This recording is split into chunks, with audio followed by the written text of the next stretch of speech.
Ito si Alex at hindi siya tao. Ako po ay isang virtual human at nandito po ako para ipagmalaki ang wikang Filipino na maaari nang magamit sa aming serbisyo. Pero kaya niya mag-report na parang isang reporter, magturo na parang isang teacher, o magpaliwanag na parang bang isang executive ng isang kumpanya. Si Alex ay isang artificial intelligence o AI character na gawa ng isang Japanese company na Rina. I-type mo lang ang gustong sabihin ng avatar at gagawin na niya ito para sa'yo.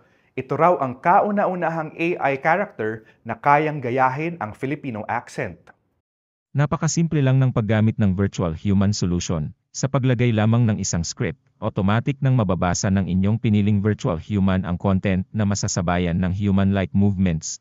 At kung hindi naman marunong mag-Ingles o mag-Filipino ang manonood ng video mo, ay kaya itong i-auto-translate ng AI. At kung gusto mo namang babae ang magpaliwanag, kaya niya rin gawin ito.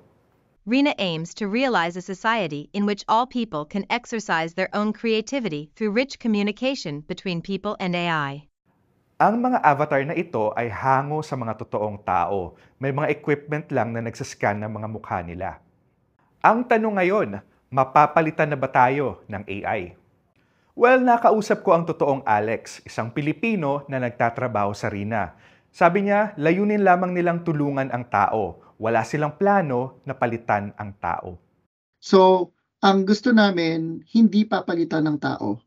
Ang target namin is to make services that utilizes AI that would make the worker's life easier. So another thing that we decided not to fully, actually kaya nang gayahin yung exact voice ko. But again, we do still want, again, Rina's vision is co-creation between humans and AI.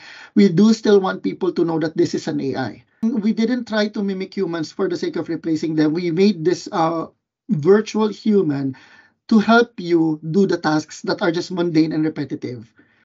What do you think of this and other developments in artificial intelligence? Let us know in the comments.